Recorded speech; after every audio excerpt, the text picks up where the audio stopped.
जय भीम, जय संविधान। साथियों ये वीडियो मैं नहीं बनाना चाहती थी, परंतु पहले की तरह फिर से मुझे मजबूर कर दिया गया इस वीडियो को बनाने के लिए। पिछले 3 से 4 दिनों में एक बच्चा है अश्वमीत गौतम, जो 14 साल का है, और उस बच्चे के पीछे बहुजन समाज की एक ऐसी जमात, एक ऐसी कौम है जिसके लिए मैंने थोड़े दिन पहले एक वीडियो बनाया था और उसमें उस शब्द का इस्तेमाल किया था, दोगली जमात। ये वो जमात है कि इस बहुजन समाज से कोई बच्चा अगर निकल करके आता है, पहली बात तो कोई बच्चा नहीं निकलता है, कोई एक भी व्यक्ति ऐसा नहीं निकलता है जो निडर हो, निर्भीक हो। और जब कोई व्यक्ति, कोई बच्चा, सोचिए आज के माहौल में, आज ऐसे जातंकवादी माहौल में, एक ऐसे जातिवादी मनुवादी माहौल में, घटिया सरकार के अंतर्गत एक बच्चा हिम्मत करता है कुछ बोलने के लिए, सच्ची बातों को, अच्छी बातों को, और वो बच्चा जो बड़े बड़े फिलोसोफर्स, बड़े बड़े थिंकर्स को पढ़ता है, जो आज चे गुवेरा को पढ़ रहा है, अंबेडकर को पढ़ रहा है, नेल्सन मंडेला को पढ़ रहा है, मुंशी प्रेमचंद को पढ़ रहा है, महात्मा फूले को पढ़ रहा है, आज कार्ल मार्क्स को पढ़ रहा है, लेनिन को पढ़ रहा है, और उस बच्चे को आप लोग बोल रहे हैं कि ये बहुजन समाज के लिए खतरा है। अरे किस मिट्टी के बने हो तुम लोग? कहां से आते हो तुम लोग? किस जमात के हो, किस कौम के हो तुम लोग? तुम लोग को सही बात, सही इंसान समझ में ही नहीं आता। और ये सिर्फ चंद लोग हैं, मुश्किल से 100-200 लोग होंगे। इन लोग का बस एक ही काम है। आजाद समाज पार्टी के लोग क्या कर रहे हैं? चंद्रशेखर आजाद कहां जा रहे हैं, क्या कर रहे हैं? चंद्रशेखर आजाद को कौन सपोर्ट कर रहा है? और जो सपोर्ट कर रहा है वो बहुजन समाज के लिए गद्दार हो गया। अश्वमीत गौतम से सिर्फ बीजेपी सरकार नहीं डरी, बहुजन समाज की एक दोगली जमात है जिसको सबसे ज्यादा डर लग गया। अपने बच्चों को जिस लायक बनाना चाहिए उस लायक तो तुम लोग बनाते नहीं हो। और अगर किसी गरीब का बच्चा, किसी दलित, शोषित, पीड़ित, कुपोषित का बच्चा किसी तरीके से संघर्ष करके आगे बढ़ रहा है और सच्चाई बोल रहा है, इस सरकार की सच्चाई को उजागर कर रहा है, तो वो बहुजन समाज के लिए खतरा हो गया। अरे शर्म करो आप लोग। अरे बच्चों को नचवाना, गाना बड़ा आसान है सोशल मीडिया पर, लेकिन इस लायक बनाना सबसे ज्यादा कठिन है। अश्वमीत गौतम जैसा बच्चा अगर इस देश के अंदर हर घर में जन्म ले ले, और जिस तरीके से उनके फादर ने, उनकी माताजी ने, उनके भाइयों ने उस बच्चे को बनाया है, अगर ऐसा इस तरीके से आप लोग अगर अपने घर में अपने बच्चे को बनाने लगे ना, तो आज ये दिन देखना नहीं पड़ेगा। पढ़ाई चाहे जितनी कर लो, डिग्रियां चाहे जितनी हासिल कर लो, लेकिन जो समझ उसको 14 साल में आ गई ना, वो समझ तुमको 140 साल में भी नहीं आएगी। और जो व्यक्ति जितना ज्यादा अंधभक्त होता है उतना ज्यादा वो मूर्ख होता है।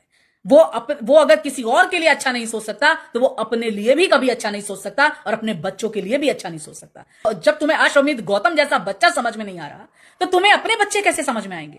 तुम अपने बच्चों को तुम आईएएस भी बना दोगे ना, तो भी उसे मानसिक गुलाम ही बनाओगे।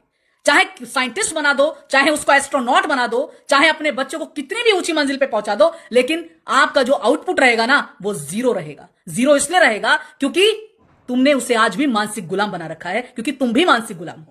मेरा तुम लोगों से एक सवाल है, तुम लोग अपने घर में कितने ऐसे बच्चे बना पाए जो अश्वमीत गौतम जितने तार्किक हो, होशियार हो, एजुकेटेड हो, और सरकार से सवाल पूछने की हिम्मत रखते हो? इवन तुम्हारे अंदर यह हिम्मत नहीं होगी कि तुम सरकार से सवाल पूछ सको या बहुजन समाज पार्टी की मुखिया बहन जी से सवाल कर सको। तुम सिर्फ अंधभक्त थे, अंधभक्त हो और अंधभक्त ही रहोगे, क्योंकि तुम लोग जो है कभी भी तर्क के आधार पर बात नहीं करोगे। तुम लोग कभी भी ओपन चैलेंज स्वीकार नहीं करोगे। तुम लोग छुप छुप कर सिर्फ कमेंटबाजी करोगे, सिर्फ दूसरों पर जो है एलिगेशंस लगाओगे, सिर्फ दूसरों को टारगेट करोगे, वो भी अपने ही समाज के बहन बेटियों को, भाइयों को। जब मेरे साथ बहुजन समाज पार्टी के लोगों ने गद्दारी की, गलत किया, जो बहुजन समाज के अंदर कुछ ऐसे लोग हैं, जो दोगली जमात है, जो मेरे पीछे पड़ गई थी, इसी तरीके से तुम लोगों ने अश्वमीत गौतम को भी टारगेट करना शुरू कर दिया। लेकिन भूलो मत, अश्वमीत गौतम के साथ पूरी भीम आर्मी खड़ी है, कामना जगन्नाथ खड़ी है, आजाद समाज पार्टी काशी राम खड़ी है, चंद्रशेखर आजाद खड़ा है। तुम्हारे टटराने से और भौंकने से कोई फर्क नहीं पड़ता।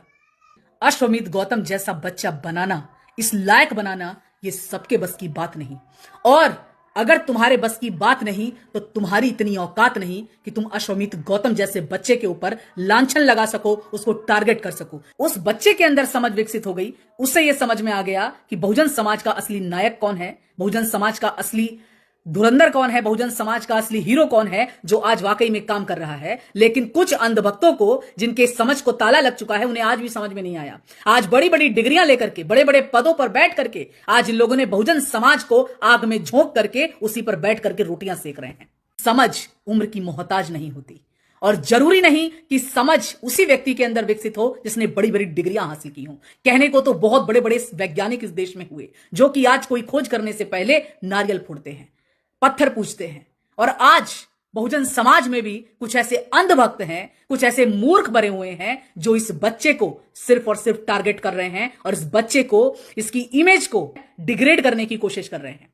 मेरा आप लोगों से सवाल है, आपने अपने घर में कितने ऐसे बच्चे बनाए हैं जो अश्वमेध गौतम की तरह सवाल पूछ सके, जो अश्वमेध गौतम की तरह तर्क कर सके, जो बात कर सके, जो सरकार से डायरेक्ट सवाल कर सके। जो काम वो बच्चा कर रहा है वो काम आज आप लोगों को करना चाहिए था, लेकिन आज आप लोग क्या कर रहे हैं? आप लोग उस बच्चे के पीछे पड़े हुए हैं कि वो बच्चा बहुजन समाज के लिए खतरा है, बहन जी को गाली दे रहा है, बहन जी को उल्टा सीधा बोल रहा है। अगर कोई सच्चाई बोल दे तो तुम अंधभक्तों को बुरा लग जाता है, क्योंकि तुम लोगों ने सिर्फ खाली लिखा और पढ़ा है। कभी पढ़ाई अगर की होती तो तुम्हें सही और गलत की समझ होती कि आज जो व्यक्ति को हमारे देश की बागडोर जिसके हाथ में होनी चाहिए थी वो आज क्यों नहीं है। और आज अश्वमेध गौतम को भी तुम लोग मेरी तरह ही टारगेट कर रहे हो, जबकि वो बच्चा इतना सच्चा है, इतना अच्छा है। और मैं नमन करती हूं उसके पेरेंट्स को, जिन लोगों ने इतना खूबसूरत, इतना होशियार, इतना लायक बच्चा बना करके इस देश को दिया। और आज ये देश उसका ऋणी हो गया है उस बच्चे का। आई सल्यूट यू अश्वमेध गौतम। जय भीम, जय भारत, जय संविधान।